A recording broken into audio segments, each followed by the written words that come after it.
Welcome to the Friends of Fantasy Benefits Baseball Podcast. I'm Justin Mason, lead fantasy writer and analyst at friendsoffantasybenefits.com. Join me, as always, on Mondays is Dave McDonald. How you doing, my friend? Doing good, my friend. Just ready to get into it today. We got a lot for you guys. We hopefully you like the new format that we've got that we put out this last week. And we've put a lot of work into this, and I really hope that the people enjoy it. I've gotten a lot of positive feedback from it on my end. Have you gotten anything on yours? I have not gotten much on mine, so I'm glad to hear that you are getting some positive feedback. I haven't gotten any feedback, so it's not positive, not negative.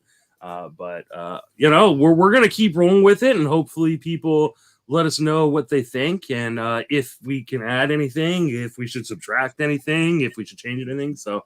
But if you like it, give us a 5-star review. Really helps us out. And I'm going to give away a free RotoWare shirt at the end of the month to one of those 5-star reviews. If you give us the 5-star review on iTunes, then I'll see who did it. If you do it on Spotify, make sure you screenshot and send to me via email, just masonfantasy@gmail.com, or via Twitter DM. So. Appreciate we got a lot of listens, which is a good sign, I think. That's good. And hopefully we'll continue to get some more feedback so we can ever evolve the show. We're gonna talk news and notes today. Then we're going to pretty much record right after this and talk potential pickups, and that'll come out 12 hours later. So I'll pretty much drop this while we're recording this episode while we're recording the other episodes, and then in the morning I'll drop all the Tuesday ones. So you can reach Dave on Twitter at RunDMCD. Don't forget that D. And you can reach me on Twitter at just Mason FWFB. Email me the show, friendsoffantasybenefits@gmail.com. Follow Friends of Fantasy Benefits on Twitter at Fantasy Benefits. Let's jump into some news. It's not like a super packed news day. So some of the stuff is going to be pretty easy to cover. Some of the stuff a little bit more impactful, including the first item on the rundown, which is Ryan Helsley, the IL with forearm issue. This does not sound good. And if the Cardinals weren't enough of a mess already, they lose their best reliever. And the bullpen has been one of the weaker parts of this Cardinals team that was supposed to be the best team in that division, at least on paper, and has been the worst team in terms of their record. Do you think Giovanni Gallegos is the guy, or do you think he gets shared around? How are you approaching, the closing situation in St. Louis? And, are you holding on to Helsley? As bad as forearm sounds for Helsley, and I do think that it'll end up probably being pretty serious and keeping him out for an extended period. Until we have more information, you still have to hold him. But yes, I do think Gallegos should be the guy. It's possible that they use a committee or, a shared role, but I would definitely add Gallegos in any leagues you can ASAP because, he could be a dominant closer from here on out for the rest of the year. So, great skills. He's closed before. I'm all about Gallegos if you can get him. Yeah, I agree. I think Gallegos, though he's been volatile as well this year, he's clearly, I think, the next man up. I just don't know that there's anybody else that makes logical sense. But this is also a team that they need to start playing better. Man, they blew the game today. Chris Stratton, my old buddy Chris Stratton, blew the game against my Giants earlier today. It just doesn't seem like anything can go right in St. Louis right now. So may not be a ton of wins to be had, but I also think that the division is weak enough where they're not out of this yet. So in spite of being 8.5 games back. Any team that's not Oakland, I'm interested in their closer. So I will say it's interesting looking at his stats. Like his swinging strike rate is still really good. It's basically a mirror of last year, 17.2%. Last year was 17.3%. But his K rate is all the way down to 8.4 K per 9. I feel like that's got to be a bit of a fluke. So I think you should start seeing more strikeouts from him. I don't know. Maybe he's not finishing guys off the same way he was last year, but I got to think that he's going to improve, and he's not walking anybody, so that's a really good sign. Yeah. I mean, I just don't know like who else in that bullpen that has been so shaky can even like be, in contention. I mean, as long as his biggest issue this year has been keeping the ball in the yard. He's letting more home runs or allowing more home runs than he ever has. But I mean, other than that, like his swing strike rate is the same as last year.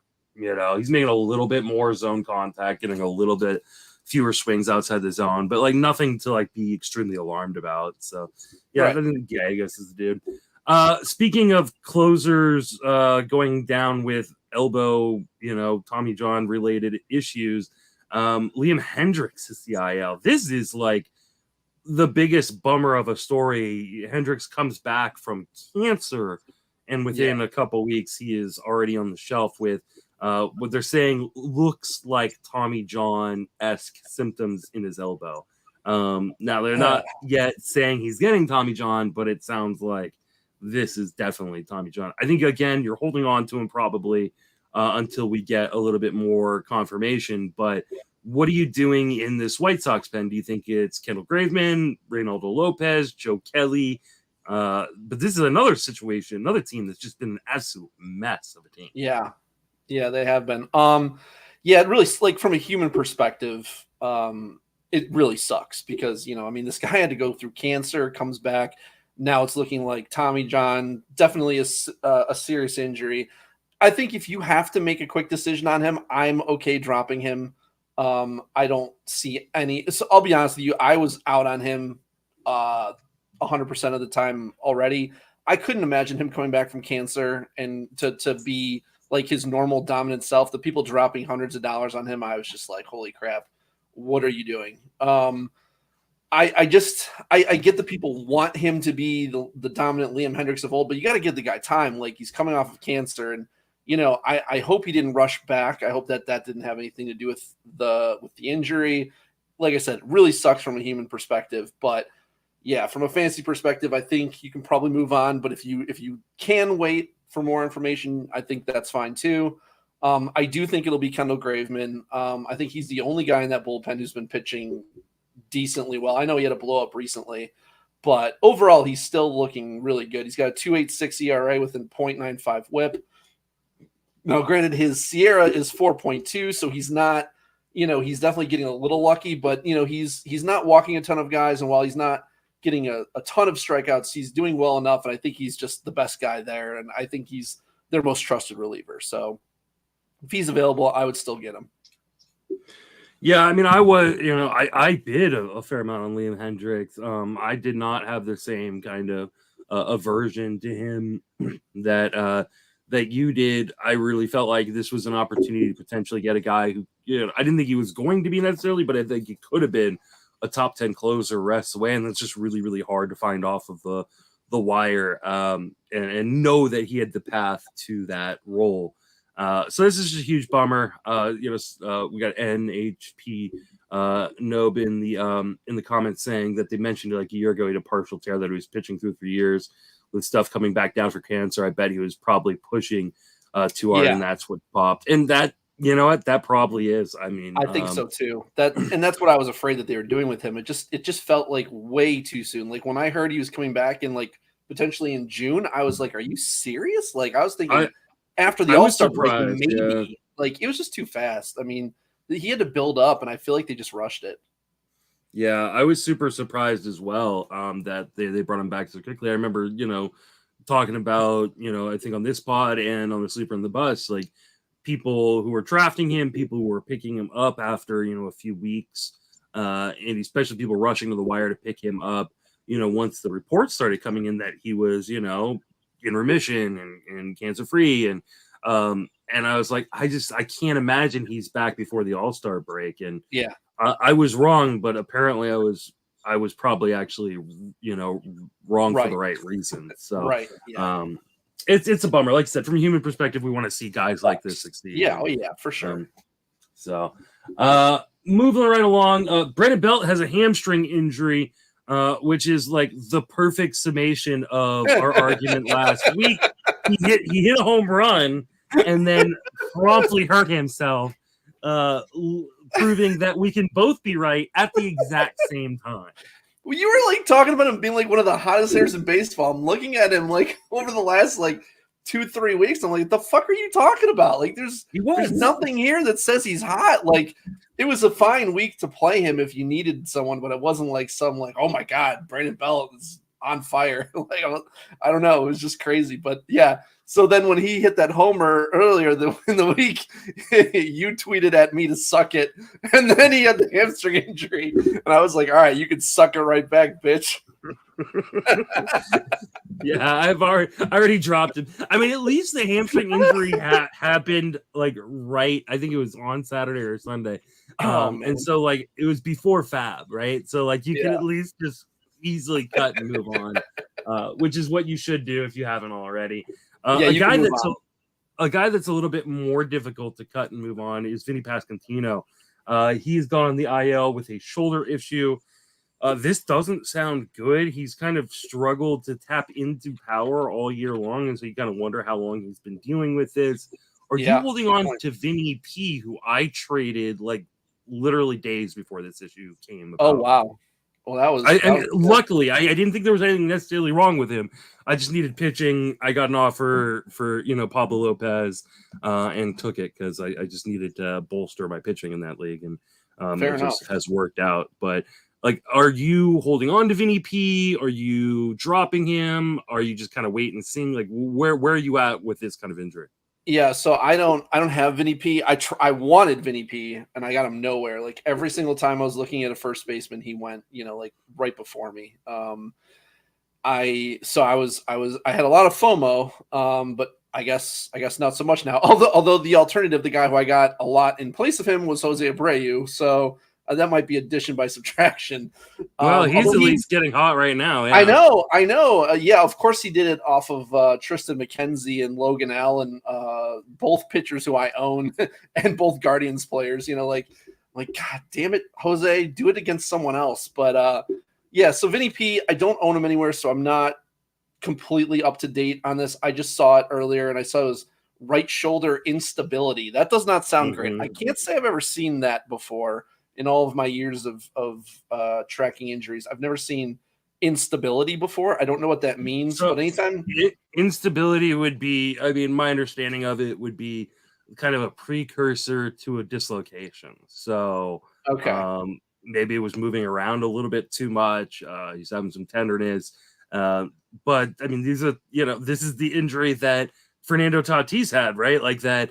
That made him have to repeatedly go on and off the IL before he finally got it fixed. So it's scary to me. I think I'm holding on right now, but yeah, I think you have to hold on for now. But will he be, stubborn like Tatis and refuse to get a surgery that he's going to eventually need? And then will he come back, or will he go ahead and get the surgery now? And then, in that case, I'm guessing you probably won't be back this year if he has to have the surgery. So I think you have to hold him for now, but yeah, I really don't know anything more than that. They said he's going to undergo an MRI today. So I guess I'm assuming we don't have the results of that. And usually when you don't hear the results right away, it's usually not great news. It was interesting though, because they have Nick Pratto, who they can move over to first base. Olivares can get some more playing time, but they also brought up Darren Blanco from the minors, who's a 30-year-old journeyman, career minor leaguer. But this guy runs like crazy. I think he had like 37 steals in the minors already before getting called up. So if you're looking for a speed guy who, at least for the next couple weeks, I would assume he'll get regular playing time, but could hold on to it depending on what happens with Vinnie P. I would look to add him ASAP because speed guys like that don't hit the waiver wire all that often. Yeah, I just don't know what kind of role he's gonna have. Like, I think he's a speed only guy that if and when he plays, it's probably gonna be like short side platoon or pinch running, hit at the bottom of the lineup. Like, it's a pure speed. I wouldn't make that. I wouldn't jump to that conclusion. I mean, he played today and it was against a righty, right? I believe. I can't remember who they were going up against, to be quite honest. Let's see. Kansas City went against Luke Weaver. So, yeah, that's a righty.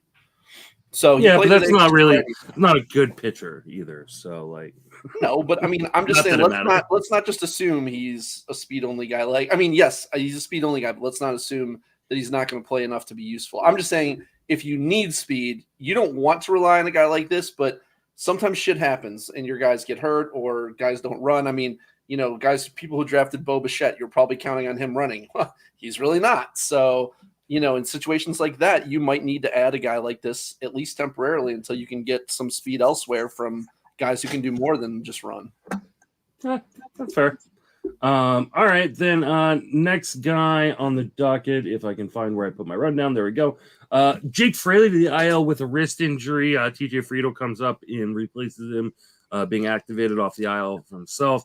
Are you holding on to Jake Fraley, he's had some moments of pure, like, on fire, like, production, and then some other moments of not. But I think he's kind of a difficult guy to hold on to in most formats. I know you have him, so what are you doing? Yes, I'm definitely holding Fraley in 15s, like in NFBC. Now, in Fantrax, in Yahoo, I would definitely move on. Like, I would, you know, because those are the kind of guys that you can pick up when you need them and then, you know, drop them when you don't. Because they're not every week players, because he's only going to be playable when they're facing 5 to 7 righties in a week, because he sits versus lefties. So, but it doesn't, like, they backdated it, so it sounds like he'll be back probably next Monday. So he should just miss this week and then be good to go for next week. All right. I hadn't heard that he's going to come back that quickly. Always worry a little bit about guys coming back from wrist injuries and the power being sapped a little bit. I think that's from a surgery, though. This is just like he got hit in the wrist. Mm-hmm. Right? Yeah, but you just never really know. Like, just in 15-team leagues, I'm probably holding. In shallower formats, I'm probably dropping and picking up other guys. So, Akil Baddoo went to the IL with a quad strain. I think it's an insta drop, right? I would say it's probably safe to drop him. I don't know how serious it is. I don't own him anywhere, but he's a guy who only plays versus righties, and you know, he had like a hot week or two in there, but I mean, he's a situational player. He's not someone that you need to hold on to. Yeah, I tend to agree with you. So, all right, next guy on the docket, Jon Gray scratched the blister. Obviously, a blister isn't an issue that we're like super freaked out about, where you're going to drop a guy, but it gives us an opportunity to talk about Jon Gray, who's been pitching out of his mind recently. Oh my God, yeah. But always feels like he is just one like misstep away from going on the IL and missing a ton of time. Yeah.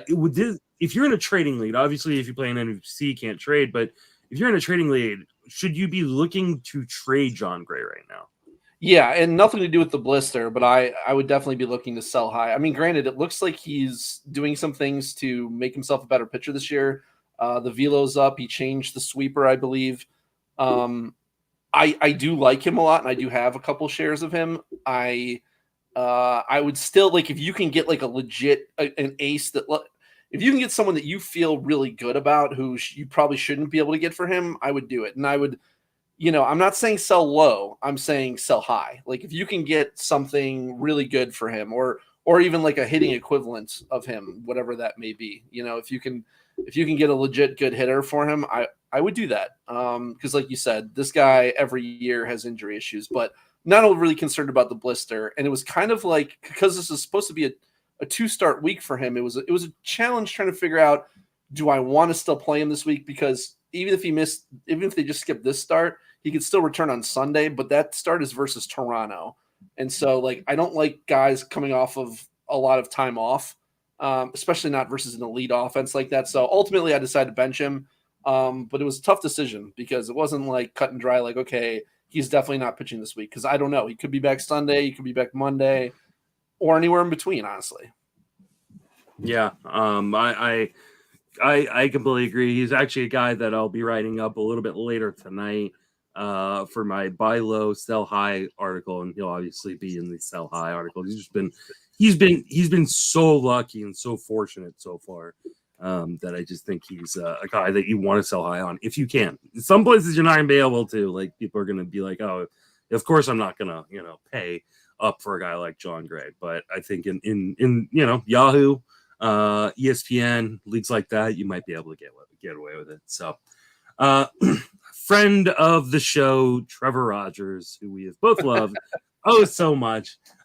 He was pitching really, really well in the minor leagues, to the point where I was like, man, what is Miami going to do when Trevor Rogers comes back? Are they going to move to a 6-man rotation? Is somebody going to have to go to the bullpen? I just didn't quite know what they were going to do. And of course, he says, well, let me help you figure that out. He has hurt his shoulder. He's going to get an MRI. If you were holding on to Trevor Rogers anywhere, is this now the time to just get rid of him? I picked him up literally this weekend, thinking he was a stash guy, and hadn't seen the news that he hurt himself, and now I get to drop my $1 pickup. Well, no, actually. So I can tell you did not look into this too much, because actually this is his non-throwing shoulder. He hurt his other shoulder. Yeah, which is really odd. But it's his non-throwing shoulder. And also Craig Mish said, or some beat writer over there said, he should still be in line to have a rehab outing early this week. And Craig Mish already came out, and I was reading all of the responses of what are they going to do. He's saying that they're going to send down Yuri Perez, and they're going to put Trevor Rogers in the rotation. So if you guys have Yuri Perez, trade in a trading league, trade him for anything of value, because we always knew that he was not going to get a whole lot of innings this year, because he's not built up. I don't have it in front of me, but I know he didn't throw many innings last year, and so they're really trying to limit his innings this year. So he might be back up at some point, or there's always a potential for Rogers to get hurt. But he threw 77 innings last year, and he's thrown 60 this year so far. Yeah. So they're talking about him being maybe around like 110, 120, something like that for the year. But yeah, they are talking about sending Yuri Perez back down to the minors. That would be a huge bummer, especially for me, because I dropped a lot of money on Yuri Perez. I've gotten my money's worth, but still, man, that would be a massive bummer. Did you know he has a 4.55 Sierra, and he's walking 4 per 9? Like I do. Yeah. The sky is the limit for this guy, but he's 20 years old. You just can't you can't expect too much from these guys. Well, maybe instead of writing about Jon Gray, maybe I'll write about Yuri Perez being a sell high candidate right now, because that seems like they both much are better. Yeah. Oh man, that is a huge bummer. Yeah. Well, I'm glad you saw that update. I was like digging for it, because I was like looking for information on Trevor Rogers, and I do have a couple of Yahoo Yuri Perez shares, but because then I was like also trying to trade Yuri Perez away, and I was like, all right, let's see what I can get for him. Kansas City Moose, who I think we all know who that is, says people won't drop him due to the amount they spent in fab, sunk cost fallacy. If and when he does get set down, let's say Craig Mish, and I don't know if there's any more in tune beat writer that with any particular team. He's the best by Craig far. Mish. Yeah, and former fantasy baseball guy, who I've had on many shows, and just a great dude in general. One of my favorite TGFBI episodes ever. And you should go back and listen to it if you have not listened to it before. But if he's saying that, if and when he does get sent down, are you dropping him? It's so relative to to everything else. It depends on who you have on your roster, what you need. I'm not willing to hamstring myself to take zeros. Yeah. I'm not willing to do that just to hold on to him. But if I can, I would like to, because I don't trust Trevor Rogers to stay healthy. They could easily bring him back up, but let's say they don't bring him back up until September. Do you really want to hold him on your roster for the rest of June, July, and August? He's not that good. He's good, but he's not superstar good. So I'm probably dropping him if I can add someone else who adds something of value to my team, because the problem is that it's a dearth of starters in the pool, in the waiver wire pool right now. It's real bad. Kansas City Moose also saying he'd like you to adjust your camera so we can see it. Yeah, I gave him a little gesture on the side over here with my half. You should put some sort of painting on the wall right there. I should. Like, I know. I should have like "fuck you, Gialdi" right here. Yeah, exactly. Anthony Gialdi, who is the Kansas City Moose, and is responsible for those awesome T-shirts we got a couple of years ago. Yep. Yeah, we love Gialdi, but also fuck you. Carson Kelly was activated from the IL. Remember, he fractured his forearm, which gave Gabriel Moreno full reign behind the plate. Are you any interest in Carson Kelly as like a C2 in a 15-team league? And do you think this takes away playing time from Gabriel Moreno? No, I wasn't even sure why this was on here. So I was just like, maybe, I mean, yeah, you could take playing time away from Moreno. I don't know. I don't really own Moreno anywhere, but I mean, yeah, I don't think Kelly has any value. Let's just leave it at that. All right, I think that's fair. Marcell Ozuna was hit by a pitch today in his wrist. X-rays were negative, so I don't know that we need to necessarily talk too much about this. Any worries there?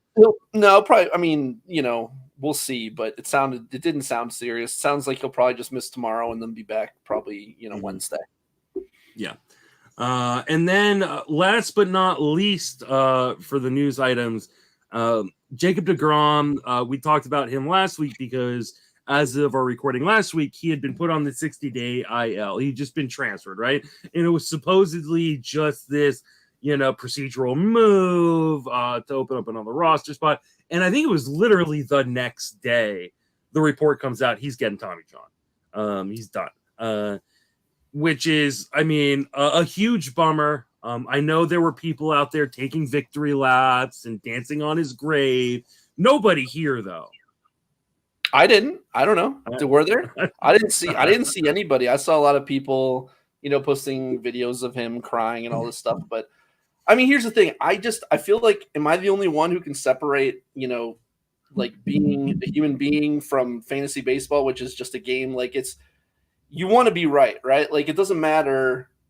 Things are going to happen. People are playing a professional sport. They're going to get hurt. Like it's just a part of the game. So like, I'm not going to cry every time someone gets hurt because it's a part of the game. And we've all agreed that that's part of the game and we have to deal with it. So like, I don't know if I'm just supposed to be upset that I'm right about things. Like it's such a weird thing. Cause I got blown up on Twitter a few days ago with everybody talking about how I, said that he's needed Tommy John for 2 years now. And he did. I mean, we went over this, he had the UCL injury, he tore his UCL. And then like he came to training camp smiling in 2022 and everyone was like, oh, he's healthy. See, he's smiling and blah, blah, blah. And, I didn't buy it. How many doctors came out and said, hey, he needs Tommy John surgery. He's not okay. Some people choose to ignore this stuff. I don't.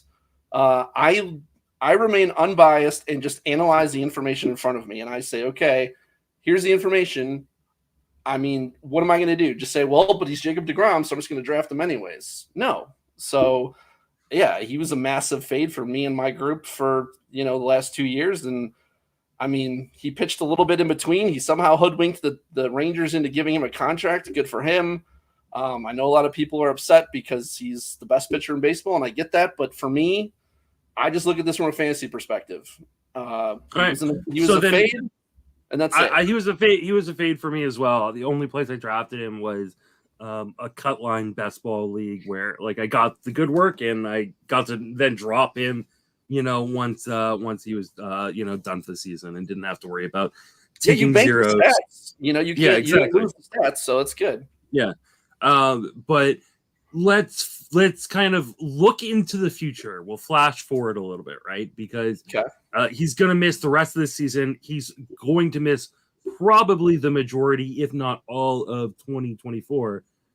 2025, we're talking about a guy who I think is going to be 35 or 36 years old coming off of Tommy John. Are you going to be willing to take a gamble on the guy who you just said, when healthy, is the best player or best pitcher in baseball? When? Next year or the year after? the year after, because he won't be. I mean, if he comes back next year, it'll be for like August or September. Right. And I just I don't was going to say 100% out for next year. After that, I mean, the next year he's going to go through what most Pitt players coming back from Tommy John go through, which is they're not going to have their same control. They're not going to be the same guy. And you just said it, Justin. You said when healthy is one of the best pitchers in baseball. You can't look at him coming off of Tommy John as healthy DeGrom. He doesn't still have that tear, but at the same time, he's not 100% DeGrom either. So no, I won't take him because some people are going to jump him way higher than they should because he's DeGrom, and I'm going to let them deal with that. And he's not going to be as good as he used to be. And like you said, he's going to be 36 at that point. I know you don't. No, actually, I'm sorry. He's gonna be 37 because he's about to turn 35 in a week. Oh wow, okay. So he'll be 30. I thought he was a year younger. Yeah, he'll be 37. So I mean, it's like look at what happened with Verlander. Like he had the surgery, came back, he couldn't get as many strikeouts, and DeGrom's a much better pitcher than Verlander even at that point. But it's still gonna affect him a lot. Mm-hmm.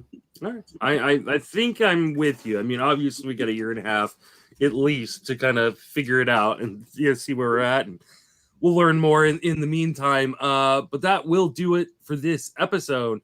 Before we wrap up and give you a chance to talk about what you got going on, just want to point out Kansas City Moose, Anthony Gialdi saying, want to say Mason is crushing our Vegas auction. Great team, buddy. Thanks, buddy. I am that is a good team. I hope I'm going to keep it up and not. At this point last year, I was first in my main event league from Vegas, and I'm pretty sure I finished like 13th, so maybe even last. So as much as I'm glad to hear you're doing well, but I want to see you finish it. I need you to all the way through, buddy, all the way through. I need you to finish as much as I'm enjoying it. I'm not going to I'm not going to start cashing that check before it actually is presented. So good call. I'm hoping to take it down, but it's a tough league. So, Dave, where can we reach on social media, and what are you working on? Yeah, you can reach me at RunDMcD on Twitter.